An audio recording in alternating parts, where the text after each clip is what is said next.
Hello friends, मैं doctor Pankaj Tiwari. हमारे YouTube channel NIT school of mathematics में आप सभी का स्वागत है। स्टूडेंट, हम डिस्कस कर रहे हैं रैंक ऑफ द मैट्रिक्स और रैंक ऑफ द मैट्रिक्स पर हम पढ़ रहे हैं rank of the matrix by normal method. इससे पहले स्टूडेंट हम इक्लोन मेथड, इचेलॉन मेथड पढ़ चुके हैं। माइनर मेथड, डिटरमिनेंट मेथड से किस तरीके से रैंक फाइंड आउट करते हैं वो भी डिस्कस कर चुके हैं और नॉर्मल मेथड पर भी बहुत सारे क्वेश्चन हम आपसे डिस्कस कर चुके हैं। एक इंपॉर्टेंट प्रॉब्लम हम आपके सामने लेके आए हैं क्योंकि रैंक जो है काफी लंबा खींचने वाला है। रैंक पे मैं बहुत बहुत बहुत इंपॉर्टेंट क्वेश्चंस, सारे के सारे क्वेश्चंस आपको कराने वाला हूं, तो आप बने रहें, देखते रहें एनआईटी स्कूल ऑफ मैथमेटिक्स। तो देखेंगे student, find the rank of the matrix by normal form where a is equal to एक मैट्रिक्स हमें दिया है, इसकी हमें रैंक निकालनी है नॉर्मल मेथड से। तो नॉर्मल मेथड आपको मालूम है कि नॉर्मल मेथड में रो और कॉलम दोनों ऑपरेशंस यूज होते हैं। अपर और लोअर ट्रायंगल के सारे एलिमेंट्स हमें जीरो करने होते हैं। तो आइए हम जो है इसकी रैंक नॉर्मल मेथड से निकाल के आपको दिखाते हैं। तो स्टूडेंट, यहां मैं अगर आपसे प्रिंसिपल डायगोनल के एलिमेंट आइडेंटिफाई करूं तो पहला एलिमेंट ये होगा, दूसरा एलिमेंट ये होगा, तीसरा ये होगा और फोर्थ ये होगा। तो स्टूडेंट, पहले एलिमेंट को हमें 1 बनाना है। देखो यहां 2 दिया हुआ है, तो मैंने आपसे कहा था कि देखो अगर किसी भी रो में 1 दिया है तो हम रो को आपस में इंटरचेंज कर सकते हैं। इसका मतलब ये है कि ये स्टूडेंट हमारी R1 है, ये हमारी R2 है, ये हमारी R3 है और ये हमारी R4 है। ये हमारा देखो C1 है, ये हमारी C2 है, ये हमारी C3 है और ये हमारी क्या है, C4 है। तो इसमें सबसे पहला ऑपरेशन हम यूज करेंगे कि R1 को हम इंटरचेंज करना है किससे, R2 से। ऐसा आप कर सकते हैं। तो इससे फायदा क्या होगा कि हमें कैलकुलेशन थोड़ी सी कम करनी पड़ेगी। तो R2 को R1 की जगह लिखेंगे तो 1 -1 माइनस का 2 और माइनस का 4 हो जाएगा। यहाँ आ जाएगा 2 3 -1 -1 3 1 3 माइनस का 2 और 6 3 0 माइनस का 7। अब स्टूडेंट हम आइडेंटिफाई कर लेंगे प्रिंसिपल डायगोनल के एलिमेंट। तो प्रिंसिपल डायगोनल के एलिमेंट आपके ये होंगे। सेकंड स्टेप में स्टूडेंट हमने आपको बताया था कि पहले स्टेप में डायगोनल, प्रिंसिपल डायगोनल का पहला एलिमेंट अगर हमने 1 कर लिया, देन हमें उसके नीचे के सारे एलिमेंट क्या करने हैं, 0 करने हैं। और ये एलिमेंट आप देखें कि ये देखो R2 का एलिमेंट है, 3 हमारा R3 का एलिमेंट है और 6 हमारा R4 का एलिमेंट है। मतलब यहाँ 3 ऑपरेशन यूज होंगे। तो पहले ऑपरेशन में R2 विल बी चेंज, दूसरे ऑपरेशन में R3 will be change and तीसरे ऑपरेशन में R4 will be change. Formula क्या होता है, मैंने आपको बताया था कि R2 माइनस R1 होगा, R3 चेंज करोगे तो R3 माइनस R1 होगा, R4 माइनस R1 होगा। अब कितने R1 होंगे डिपेंड करेगा नंबर्स पर। 2 को 0 करना है तो 2R1, 3 को 0 करना है तो 3R1, 6 को 0 करना है तो 6R1।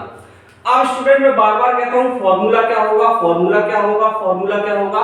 तो ये फॉर्मूले स्पेसिफाइड नहीं है, ना ही इनका कोई कॉपीराइट है कि आपको यही फॉर्मूले इसी पैटर्न का यूज करने हैं। आप फॉर्मूले कोई से भी यूज कर सकते हैं, कहीं भी कोई भी ऑपरेशन यूज कर सकते हैं। बस हमें ध्यान ये रखना है कि अगर इचेलॉन से हम फाइंड आउट कर रहे हैं तो वहां कॉलम ऑपरेशन यूज नहीं होगा और यहां रो और कॉलम दोनों ऑपरेशन यूज होंगे। ये पैटर्न बताने का तरीका केवल ये है कि आप अपने टारगेट से भटके ना, आप जो है कंफ्यूज ना हो। तो इस मेथड से अगर आप चलोगे तो आप जो है 100% अपने आंसर की तरफ जो है पहुंच जाओगे। क्लियर है ना? चलिए, तो ये ऑपरेशन अगर स्टूडेंट हम यूज करते हैं तो आप देखें ऑपरेशन जब यूज होगा तो R1 हमारी सेम रहेगी, 1 -1 माइनस का 2 माइनस का 4 और R2 में से देखो ये 0 हो जाएगा और ये है 3 + 2 तो ये देखो 5 होगा। आगे बढ़ेंगे तो ये है -1 प्लस का 2 दूनी 4 तो ये स्टूडेंट 3 हो जाएगा। फिर से देखें एक बार, ये -1 है और ये 2 दूनी 4 होगा तो 4 में से क्या 3 हो गया। ठीक है, ये स्टूडेंट माइनस का 1 है और माइनस माइनस प्लस का 4 दूनी 8 तो स्टूडेंट ये 7 होगा। इसके बाद ये 3 करोगे तो देखो ये 0 हो गया। अब ये है स्टूडेंट 1 ऑपरेशन होगा माइनस का 3 आ गया, है ना? इसको कर रहे हैं स्टूडेंट, है ना, इस वाले पोर्शन को। तो 1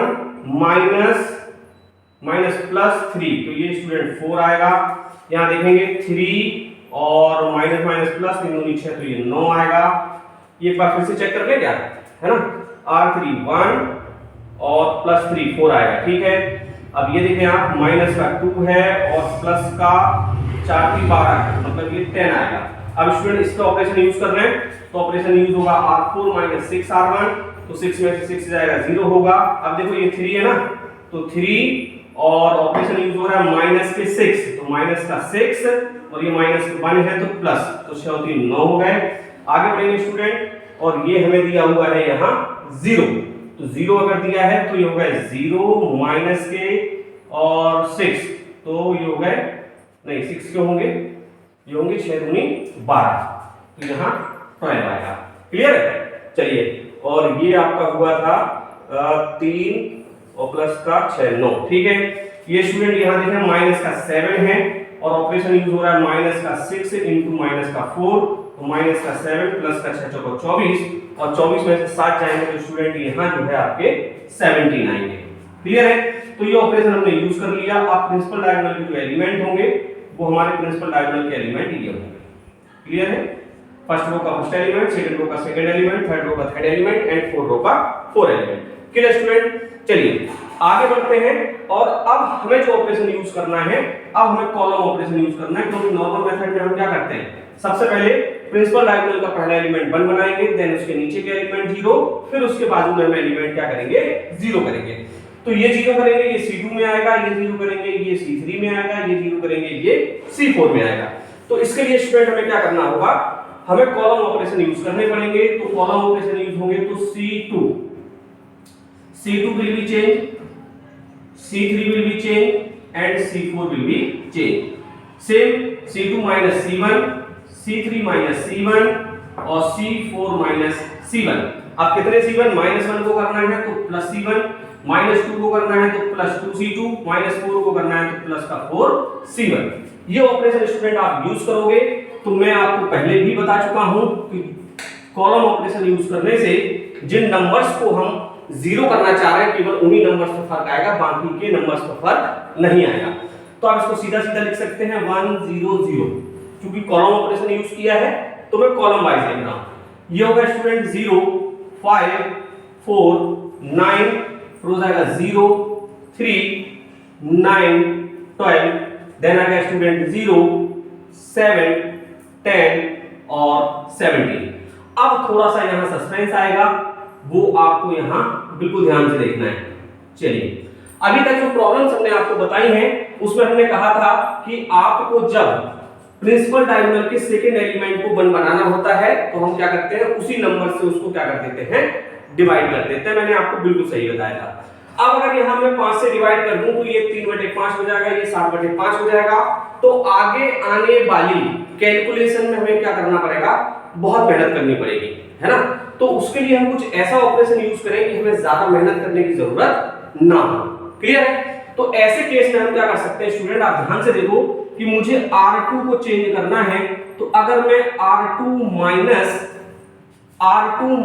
R3 कर दूं तो आप ध्यान से देखो कि इस R2 में से ये R3 घटाएंगे तो सबसे पहले हमने R2 लिखा है तो R2 चेंज होगी तो यहां बना जाएगा। क्लियर है? और ज्यादा जो है डिफिकल्ट हमारे नंबर्स नहीं बनेंगे।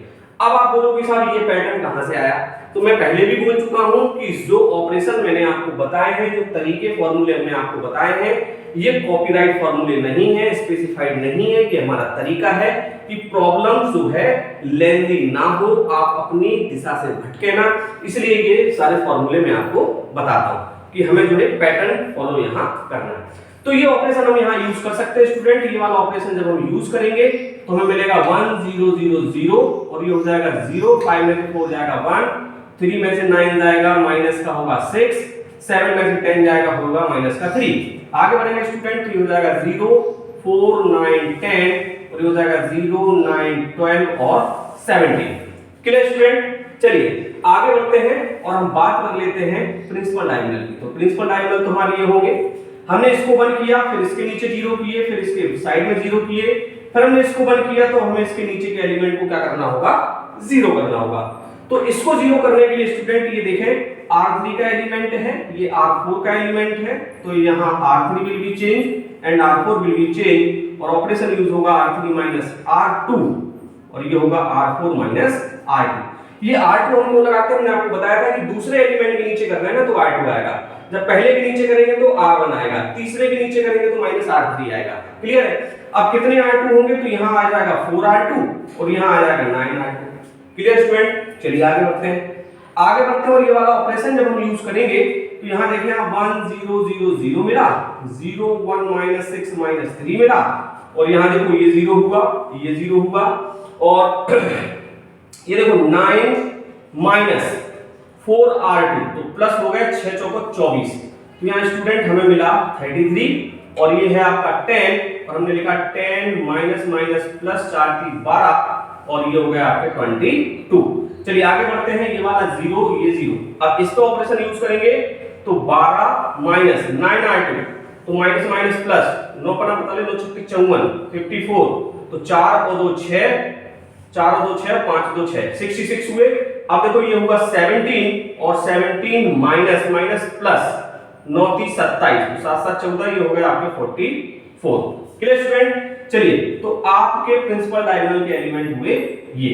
अब आप ध्यान से देखें कि आप एक छोटा सा ऑपरेशन यहां और यूज कर सकते हैं। अभी आपको ये वाले टर्म्स जीरो करने हैं, करके दिखाएंगे, लेकिन ये वाले टर्म्स जीरो करने के साथ साथ आप R3 और R4 में अगर स्टूडेंट 11 से डिवाइड कर दें तो ये नंबर्स हमारे क्या हो जाएंगे, इजी हो जाएंगे। तो हम ऐसा भी कर सकते हैं। तो स्टूडेंट ये देखो C3 का एलिमेंट हमें क्या करना है, ये C3 का एलिमेंट है, ये C4 का एलिमेंट है, तो इन दोनों को हमें जीरो करना है। तो यहाँ C3 will be change and C4 will be change. तो यहाँ लिख सकते हैं C3 माइनस माइनस प्लस का 6C2 और ये हो जाएगा C4 और प्लस का 3C2। क्लियर है, तो ये टर्म्स को हमने क्या कर लिए, यहाँ जीरो कर लिए। क्लियर स्टूडेंट, चलिए तो कॉलम ऑपरेशन में हमने कहा था कि जिन नंबर्स को जीरो करना है केवल फर्क वही पड़ेगा। चलिए इसके साथ साथ आप क्या करें कि R3 को चेंज करने के लिए R3 में डिवाइड करते हैं 11 से और R4 में चेंज करने के लिए R4 में डिवाइड करते हैं 11 से।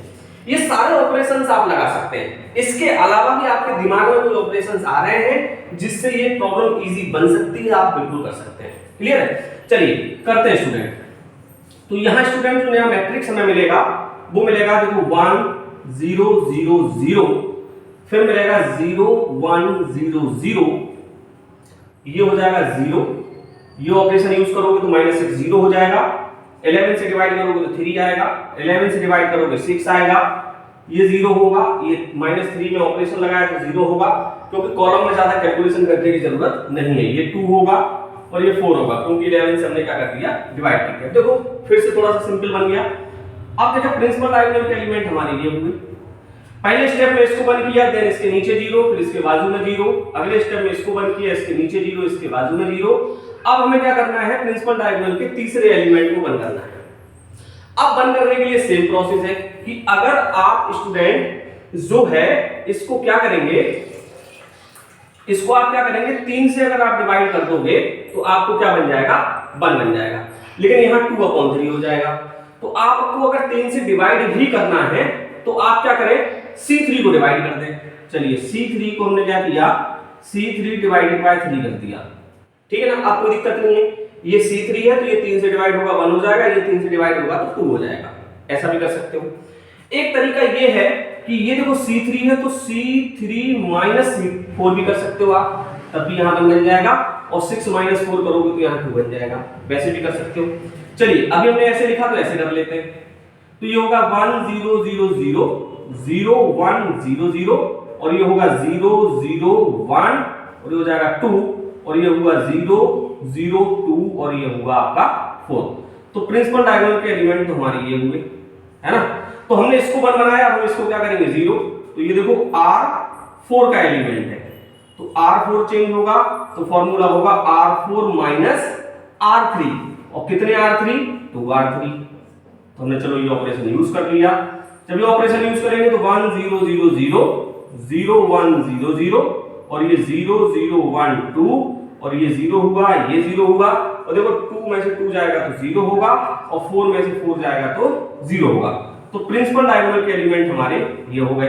अब इसके नीचे 0 किया तो इसके बाजू में भी 0 करना है, बाजू में 0 करना है तो ये C4 का एलिमेंट है, तो C4 के एलिमेंट को 0 करने के लिए C4 माइनस C3 होंगे, कितने C3 होंगे, 2 C3 होंगे। तो अब इसको जो है आप सॉल्व कर लें। तो यहाँ जो है मैं यहाँ लिख देता हूँ, स्पेस थोड़ा सा कम है लेकिन आप लोग मैनेज करना है ना।